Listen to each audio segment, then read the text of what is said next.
Today we will be discussing the topic trigonometric functions of the chapter trigonometric functions.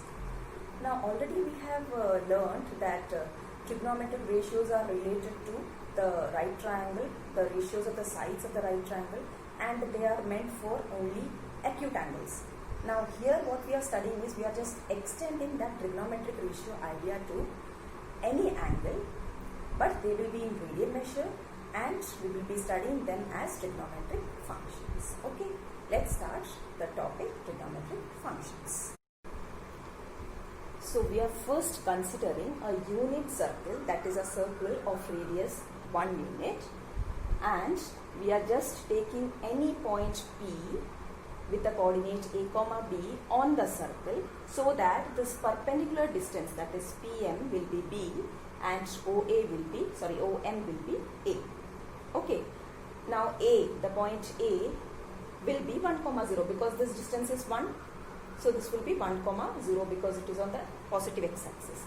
And here you have point B which will be 0 comma 1, it is on the y-axis.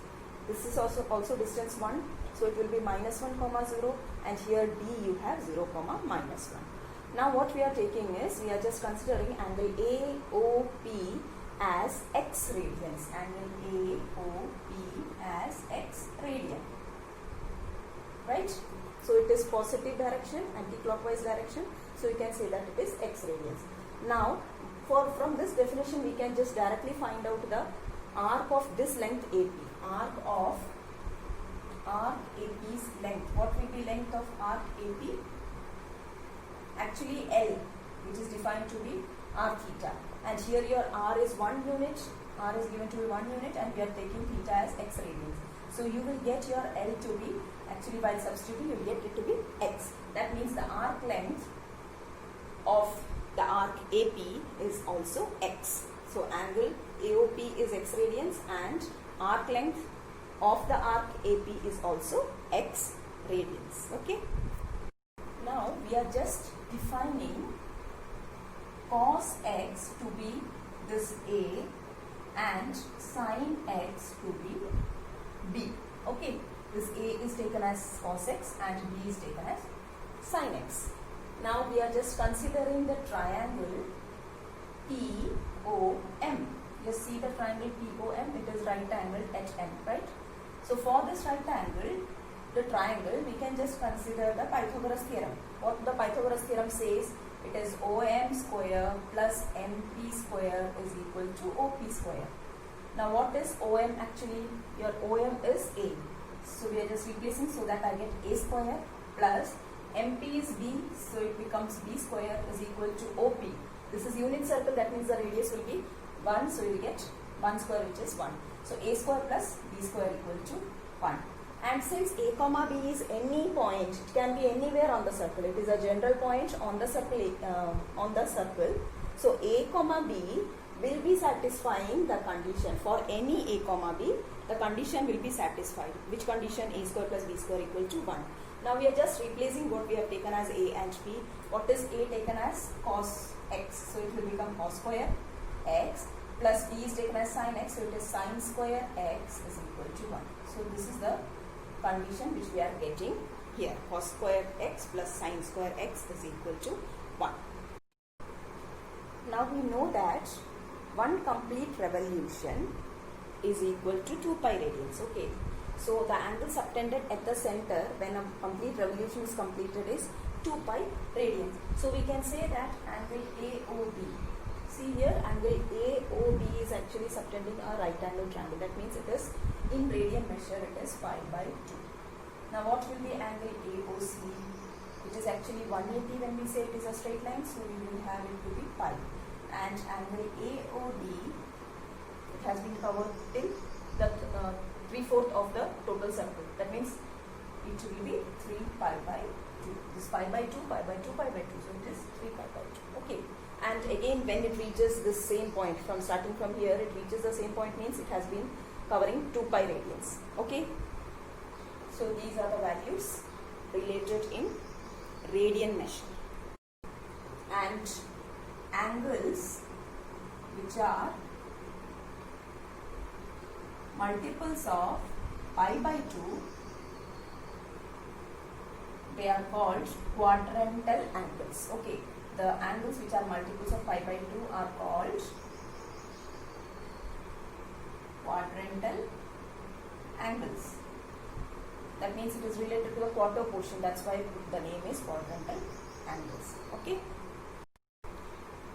Now we have already discussed that the coordinates of A, B, C, D are respectively 1, 0, 0, 1, minus 1, 0 and 0, minus 1. And we have taken A as cos x and B as sin x. So we are just comparing this and this. That means A means the first coordinate and B means the second coordinate. That is, A is replaced with cos. And for 1, 0, the angle subtended is actually 0 degree, right? It is 0. It is here itself. So we can just say that for cos 0, we have the first value. Okay, first is your A. That is your cos of that angle. So you will get 1. And what will be sin 0? It will be 0. Second coordinate. Okay. Now when we move on to B, the point B means it has covered pi by 2 angle. Right? In radians, you can say it has been covered, covering the angle pi by 2. So you can just confirm here with your changing your x as pi by 2, you will get your value of cos of that angle. What is that angle? Pi by 2. Cos of that angle will be your first coordinate, which is 0, and sine of the same angle is giving you 1. Okay, so it is actually cos, if you consider cos 90, 0, cos sine 90, 1. Okay. Now, moving on to the point C, that means this is just going like this and reaching this point means it has covered how much? Pi radians. So, the angle becomes cos pi and the value becomes minus 1, first coordinate. And for sine pi, you will have 0. Again, when it covers till D, it is covering 3 pi by 2. So, the angle will become cos 3 pi by 2 is equal to 0 and sin 3 pi by 2 is equal to minus 1. Okay. Now again if we move on to the other part, that is again we will reach this point. So the coordinate will be like 1, 0 only. That means you can say the angle has covered till 2 pi. So cos 2 pi will again have the repeated value, that is for 0. Cos 0 and cos 2 pi will be having the same value. Again sin 2 pi will be having 0. Okay, that means after one's revolution, the values will be repeating only. Clear? So this is one revolution's value. That is, from this we can confirm that for any integral multiple of 2 pi, the values of sin and cos will be repeating. That means we can say that sin of 2n pi, that is the integral multiple of pi, 2n pi plus x will give you the same value at the point or at the angle x. Okay, and cos of 2n pi plus x will also give you the same value, which is cos x. And this is true for any z, n belongs to z. Z means it is, n can be any integer. You can take any integer, the values will be repeating after that 2 pi. Okay. So for integral multiple of 2 pi, you will get the same value coming over. Right?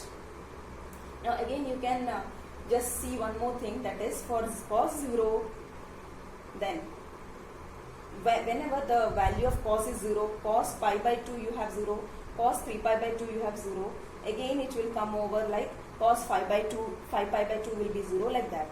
And for sine, you see, sine 0 is 0, sine pi is 0, sine 2 pi is 0. That means the multiple of pi, this is 0 pi, 1 pi, 2 pi, like that it is going. For sine 3 pi also you will get the value of 0, right? So in general we can just say that sine x is 0, sine x is 0 whenever your x is n pi, or you can say that this implies that x is equal to n pi. That means any integral multiple of pi, if your x is any integral multiple of pi, your sin x will be 0. That is sin 0 is 0, sin pi 0, sin 2 pi 0, sin 3 pi 0, like that. Okay, where your n belongs to z. So if you have sin x equals 0, the condition is x is equal to n pi. Now if for your cos x to be 0, you just see wherever your cos is 0, this is 1 into pi by 2, this is 3 into pi by 2. Next you will have 5 into pi by 2. So what you can infer, or what general statement you can make from this? For the odd multiple of pi by 2, you are getting the cos value to be 0.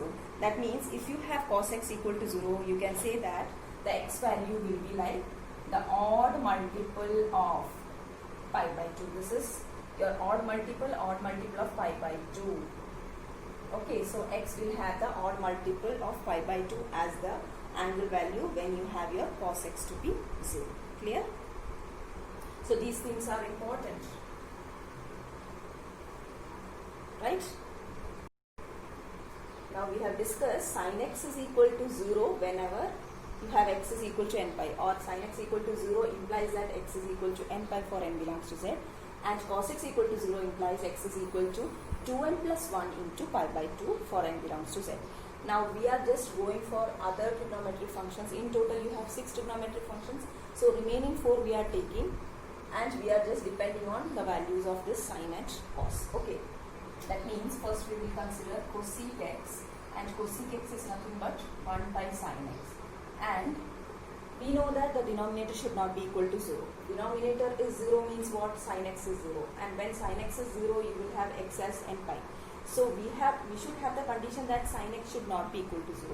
That means we can say that your x should not be equal to n pi for n belongs to z. For the existence of the trigonometric function cosec x, the value of x should not have n pi, any multiple of pi, so that this will become 1 by infinity. Okay. Now for your after this we can just consider sec x. Sec x is 1 by cos x, and again cos x, the denominator should not be equal to 0. Cos x is 0 when your x is in this form, that is 2n plus 1 into pi by 2. So what condition we are taking for sec x is this x should not be equal to this one, that is 2n plus 1 into pi by 2 where n belongs to z. Okay. Now comes your tan x. Tan x is sin x divided by cos x, and again here you have a denominator as cos x. So the condition of sec and tan will be same. Both should not take the value of x like this, because here also you have cos, so that you can say that x is not equal to 2n plus 1 pi by 2 where n belongs to z. Then only tan will be defined. Okay. Then one more, which is cot x, and it is cos x by sin x.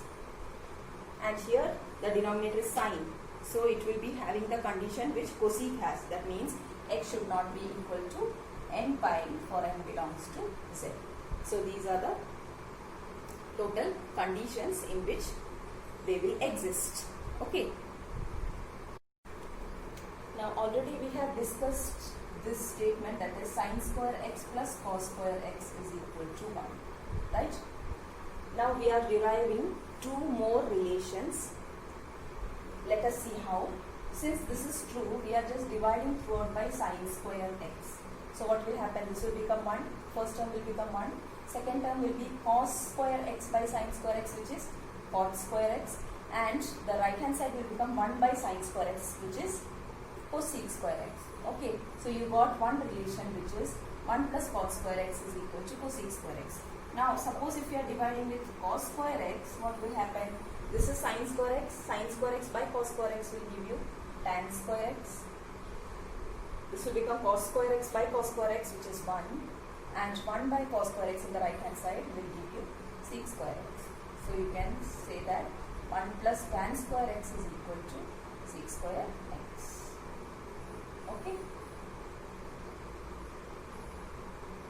So you have sin square x plus cos square x equal to 1, 1 plus cot square x equal to cosec square x, and 1 plus tan square x is equal to sec square x. In earlier classes you have studied certain values of sine, cos, tan, etc. That is from 0 to 90 degree you have studied trigonometric ratios. We have just extended till 2 pi, that is pi, 3 pi by 2 and 2 pi is also included in this box.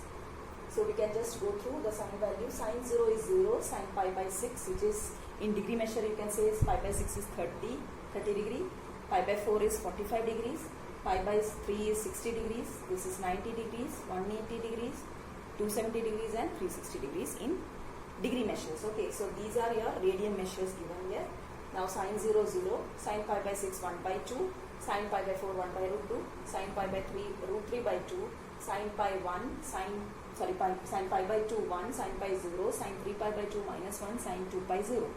Now going for cos value, cos 0 is 1, cos pi by 6 is root 3 by 2, cos pi by 4 is 1 by root 2, cos pi by 3 is 1 by 2, cos pi by 2 0, cos pi minus 1, cos 3 pi by 2 0, and cos 2 pi 1. For tan, if you have these two values, you can just take the division of these two values, you will get the tan values. Okay, so tan 0 is 0. See, tan 30 degree is, you can say tan pi by 6 is 1 by 2 by root 3 by 2 will give you 1 by root 3. Like that also you can see. So these two should be in your mind properly, so that you can find all other trigonometric functions related values. Okay, and tan pi by 4 1, this will give you 1. Then tan pi by 3 is root 3. This is not defined. Why it is not defined? 1 by 0, denominator is 0, therefore it is not defined at pi by 2. Then tan pi is 0 because in the numerator it is 0, and tan 3 pi by 2 is again not defined because the denominator is 0, and tan 2 pi is 0 since your sign value is 0. Okay, so these are the values which you should know. Now remaining trigonometric functions which you have cosec, then you have sec and cot. For these three values you need not by heart them, because if you know the sign value, the corresponding respective cosec value will be the reciprocal of what you have got. Suppose sine pi by 6 is 1 by 2, means cosec pi by 6 will be 2, like that. So respectively you have your cos, its reciprocal will give you your sec corresponding values, and for your cot values corresponding tan values reciprocal will give you your cot values.